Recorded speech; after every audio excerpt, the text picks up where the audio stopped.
gua. Jadi kita akan bahas soal pekerjaan kita di dunia entertain. Tepatnya sih di belakang layar, wartawan infotainment side.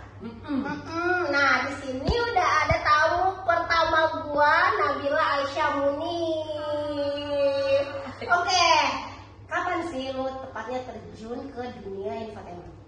Itu tuh tahun 2014. Wow, 2024. Berarti udah 10 tahun. Udah satu dekade ya, say. Satu dekade. Apa nih suka dukanya selama 10 tahun? Wah, suka dukanya itu sukanya adalah ketika 2014 itu kan sampai tahun 2018-an gitu, itu tuh kayak artis-artis tuh belum pada punya YouTube gitu loh, Kak. Jadi mereka tuh lebih open share gitu ke kita orang sebagai wartawan entertainment. Nah, tapi setelah 2018 ke atas atau 2019 ke atas, ketika YouTube kayak udah mulai ngejamur banget nih, jadi artis-artis tuh lebih banyak untuk ya udah nge-share apapun ke dunianya mereka ya di YouTube-nya mereka di Instagram, di YouTube-nya gitu. Dan akhirnya itu membuat kita orang jadi susah untuk ya janjian sama mereka, ikutan sama mereka, kayak gitu-gitu sih. Terus sukanya, apakah sukanya ketemu mulu nih sama artis-artis terkenal? Iyalah, sukanya tuh ya awalnya kan bener-bener cuma ngeliat dari TV doang kan. Tapi sekarang kita udah bisa kenal sama mereka, bisa wawancara mereka langsung kayak gitu kan. Itu suka, salah satu sukanya. Gitu. Oke, selama 10 tahun ini, udah lama banget dong. Nah, lumayan. Lu sendiri udah deket sama siapa aja sih? Boleh dong, di-spill sedikit. Ini tuh agak bingung sih, Kak. Dia deketnya tuh kayak gimana gitu ya. Kalau misalkan kayak deket, kayak bisa langsung teleponan atau misalkan kayak WhatsAppan langsung ke nomor si artisnya itu, kayak lo nih, orang misalnya kan kayak gitu kan. Itu deket. Ya gitu deket, tapi kalau sekarang tuh yang kayak gitu-gitu tuh gue gak punya, Kak. Karena tuh kenapa lu gak maintain apa gimana? Gak maintain. Kalau zaman dulu tuh ya masih sama Prilly, masih WhatsAppan langsung kayak gitu kan. Prilly Latukonsina. Gitu. Tahun berapa Anda deket sama Prilly Latukonsina? 2015 berarti. 2015. Oke, zamannya GGS ya. Oke. Zaman GGS tuh. Jadi karena tiap hari ke lokasi syuting, ketemu terus sama dia, jadinya kayak dia ngeliat muka gue juga almost every day, gitu kan. Jadinya ya udah deket, terus kita WhatsAppan apa segala macam. Tapi begitu udah 2019-an, gue naik jadi asisten produser dan akhirnya di kantor, itu udah lost. Berarti udah nggak di lapangan ya? Udah enggak. Udah di kantor. Udah di kantor. Tapi ada beberapa kali sih turun ke lapangan. Iya. Prilly gimana kewartawan gitu, khususnya kalau mungkin sombong kah, apa nice kah, apa gimana? Prilly tuh salah satu artis yang pinter menurut gue. Kenapa? Dia pinter banget kayak kalau teman-teman tuh pada nontonin YouTube dan dia sering banget bilang kan kalau di GGS itu tuh dia jarang pulang kayak gitu kan. Oh iya. Kayak nginep di lokasi syuting. Nah, tapi pinternya dia adalah dia tuh selalu paham, Kak. Kalau misalkan kita datang ke sana itu untuk mempromosikan sinetronnya dia, dan juga buat kitanya juga ada benefitnya gitu loh. Ngerti nggak sih? Kayak take and give gitu. Jadi ya walaupun di tengah-tengah dia lagi sibuk atau dia lagi capek sekalipun, bahkan gue pernah liputan dia lagi di infus pun dia masih tetap mau. Itu di lokasi tuh? Di lokasi syuting. Itu tuh di daerah Buperta. Buperta itu di Cibubur, guys. Sekarang megang apa sih tayangannya? Gue? Masih di Hot Shot. Saya sekali. SCTV ya? SCTV. Nah, selain Prilly siapa lagi? 10 tahun dong, gak mungkin satu doang. Ada beberapa artis kayak Ricky Cuaca, itu juga kan. Dan Ricky Cuaca juga humble juga kan. Berarti zaman-zamannya Ricky Cuaca masih gemoy. Sampai sekarang udah very teen gitu. Itu zaman itu tuh. Terus udah gitu ya artis-artis banyak lah yang tahu muka gitu. Cuman gue nggak bisa bilang ini deket juga sih sebenarnya karena malu, Kak. Kalau misalnya kayak gue ngerasa gue deket tapi artisnya ngerasa enggak. Tapi kalau dia udah tahu muka lu, dia udah tahu nama lu tuh itu udah dibilang udah deket, say. Iya, serius. Itu ada Kak. Jadi Iris Bella sama Amazoni. Wow, zaman kapan nih? Itu zaman Ibel sama Amar tuh deket-deket pacaran terus sampai dia menikah. Oh berarti awal-awal bucinnya mereka tuh ya. Lalu. Jadi kayak akhirnya gue punya kesempatan buat dikasih kepercayaan gitulah sama si Ibel dan Amar ini untuk ngeliput kegiatan mereka. Mulai dari kayak mereka suka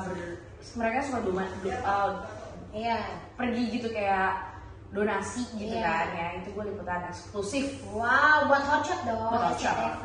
Sampai proposnya dia juga kan, dia lamarannya juga tuh gue eksklusif juga sampai dia nikah. Sudah.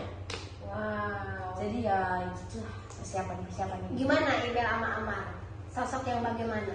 Ibel aja kali ya. Okay. Ibel kalau di sinetron dia suka lembut, emang kayak gitu dia. Oh, aslinya begitu. Aslinya sih begitu ya. ya. Jadi guys, Ibel itu memang aslinya lembut ya, seperti di sinetron ya.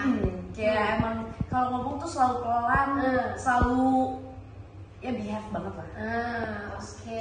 Gitu. Dari Ibel mau pakai kerudungan pastinya kan, sampai sekarang dia pakai hijab. Dan terakhir itu baru minggu lalu persis. Gue tuh kayak balik lagi liputan gitu kak. Kenapa? Rindukah dengan suasana lapangan atau seperti apa? Salah satunya itu. Salah satunya itu. Jadi kayak di tengah-tengah saat gue lagi nggak deadline gitu, nggak lagi deadline Hotshot, akhirnya gue turun lagi ke lapangan nih. Sampailah Ibel. Ibel tuh lagi syuting lagi. Syuting apa dia? Di Soleha. Bareng si Haji sama Teguh Rian. Iya. Haris Friza itu kan. Gue datang lah ke lokasi syuting. Berharap kayak moga-moga nih orang masih kenalin gue gitu kan. Dan pas sampai di lokasi syuting, gue ngeliat mukanya dia ngeliat muka gue, dia masih kenal sama gue kayak dia. Hai, long time no see. Gitu. Itu minggu lalu tuh. Persis minggu lalu. Jadi kayak dia masih kenal sama gue. Ada pride gitu kan. Iya benar. Kita tuh seneng banget tahu kalau misalkan udah lama gak ketemu artis nih, tapi tiba-tiba ketemu artis, terus dia masih ingat, itu tuh kayak gimana gitu, kayak pride tersendiri ya. Iya. Lalu akhirnya dia ketemu sama gue ketemu sama dia, terus akhirnya kita kayak, iya lo masih inget sama Ibel gitu kan. Terus kayak iya dong, dia ngomong kayak bagus alhamdulillah.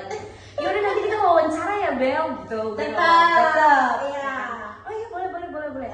Dan akhirnya selama 20 menit gue wawancara. Nggak cuma ngomongin sinetron doang guys, tapi ngomongin juga tentang ya after dia jadi single mom kayak gitu, tentang anak-anaknya dia, perkembangan anak-anaknya dia, sampai ngomongin tentang anaknya yang speech delay itu. Yang gue tahu adalah Ibel tuh nggak sensi kan. Ibel tuh sensi banget kalau ngomongin tentang yang gitu, pribadinya dia. Tapi alhamdulillah dia mau ngomong 20 menit saya. Udah tayang di Hotshot? Belum. Berarti yang nonton jangan lupa pantengin Hotshot ya.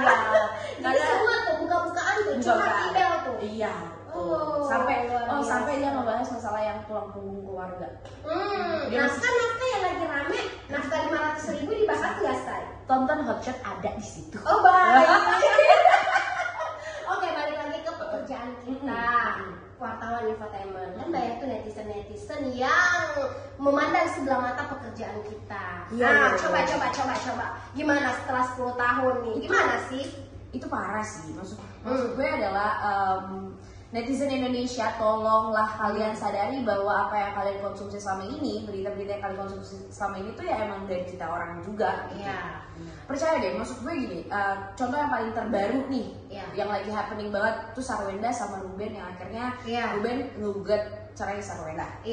And that's truth, gitu, itu beneran, gitu, itu ada. Dan kalau misalkan nggak kita orang yang cari tahu informasinya, kalian nggak akan pernah tahu. Jadi jangan memandang sebelah mata gitu loh sama netizen, sama wartawan infotainment. Karena kalau misalkan boleh di-compare gitu ya, wartawan luar negeri, paparazzi itu lebih gila lagi dibandingin kita orang. Iya benar. Dan yang biasa melakukan kesalahan di lapangan itu sih maksudnya bukan mungkin wartawan yang nggak ada lisensinya gitu. Kalau kita berlisensi ya guys. Gitu. Kita tuh benar-benar ada di bawah payung hukum gitu.